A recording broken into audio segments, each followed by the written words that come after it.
Okay, this is my second time recording this because for some reason the audio just didn't record. I don't know what was going on, but it just didn't for some reason. So, anyway, besides the point. I wanted to talk about why I hate most musicals, the ones that I like, why I like those, and why I hate the ones that I hate. There's a couple of different experiences when I was starting to watch a musical, and the moment that they started singing, I shut them off. There's at least two that I can think of where I did that.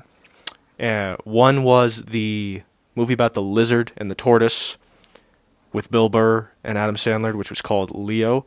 And two was the Pinocchio movie that was directed by Guillermo del Toro. I also turned that one off as soon as they started singing. Now, in the movie Leo, they start singing like the moment that the movie starts, right? And it sounds pretty terrible instantly, right?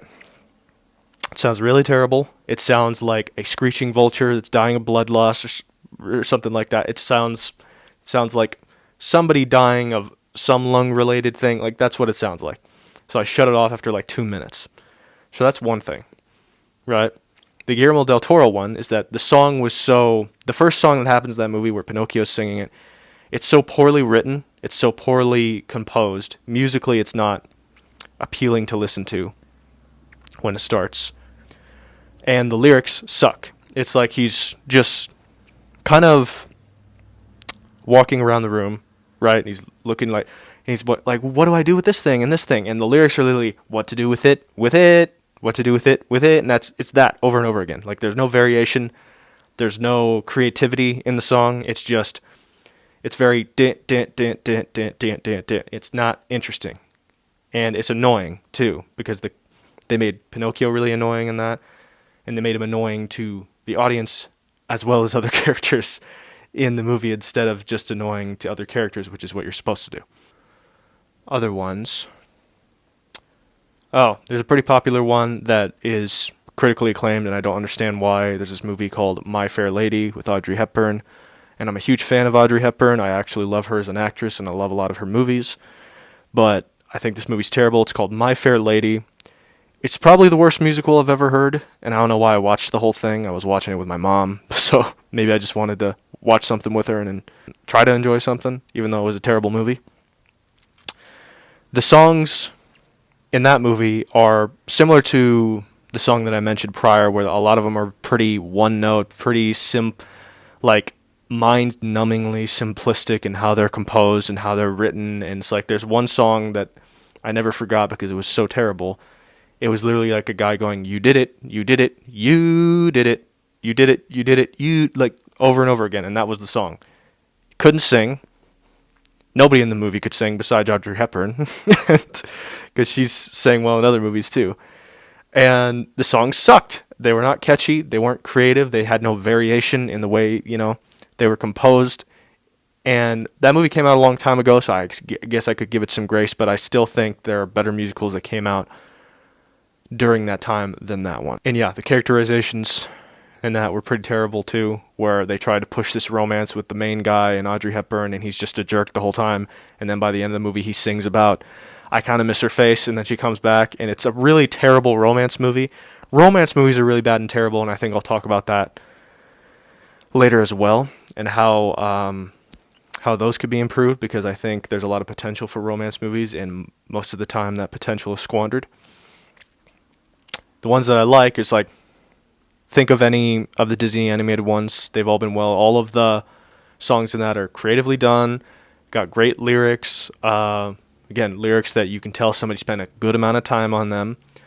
A lot of variation in the notes. Like, there's a reason why the songs in Lion King are so good. It's because Elton John worked on them, and Elton John is amazing. I love Sweeney Todd, the Demon Barber of Fleet Street, the one that Johnny Depp was in. And I like that the songs in that, they all have an emotional like impact or a reason, or they're creating an intense emotion, so there's a reason for them to happen, Like when, I can't remember the actress's name off the top of my head, but she's basically like the partner to Sweeney Todd in that. She's singing about how these are the worst pies in London and stuff. And usually a big problem in musicals is they sing about something mundane and uninteresting, and it actually is mundane and uninteresting. But in this case, it's not. It's a mundane thing to her, but because these pies are the worst pies in London, like they're gross and rotten and they look like smelly feet, it's like it actually creates an interesting experience with the song because it creates the atmosphere for the city with the music of like, this is a gross place, this is a disturbing place, this is a dark place, it used to be a great place and now it sucks. It's kind of what that kind of sets up. Is like even our pastries or whatever, which are supposed to be delicious, they suck and they're disgusting, right? And there's another song in that where Johnny Depp's character sings about the old razors that he has, and he's like, my lucky friends and stuff. He calls them his friends, right?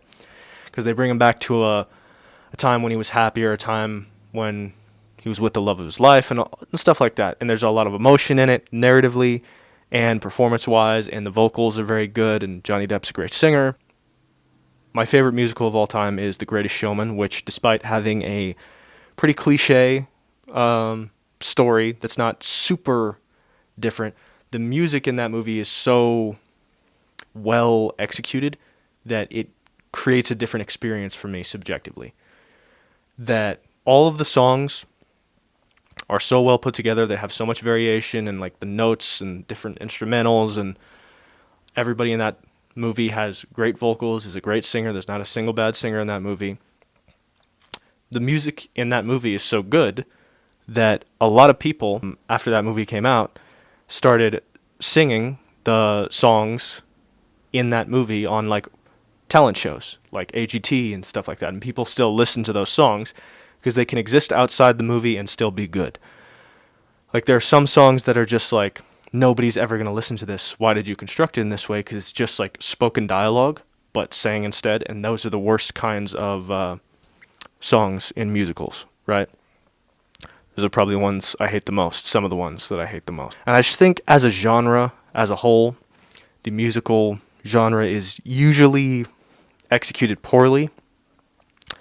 And if they focus more of their songs on having more variation in the instrumentals, not being overly simplistic where it just goes up and down over and over again or does the same note over and over again, and spending more time on the lyrics, having a more interesting set of vocabulary in those songs that they're creating, I think that musicals could be more popular nowadays. But most of them, people just think that, oh, I'll just write dialogue and then put music to it and have them sing it instead. Like, no.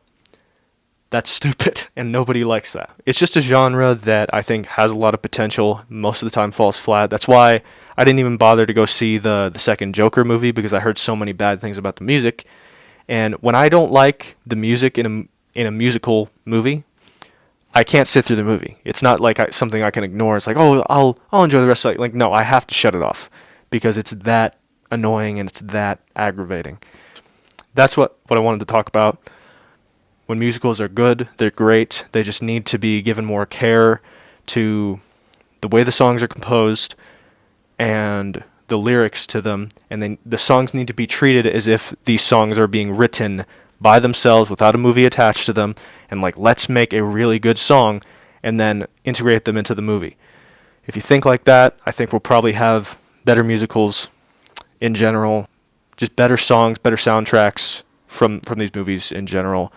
And we won't have to go back and just watch The Lion King and Aladdin and all those movies over and over again, and we can actually get some good ones in modern times. Yeah, I didn't really have a plan for this. Just kind of wanted to ramble because I have thoughts on this. Anyways, yeah, until next time. And thanks for checking this out. Bye-bye.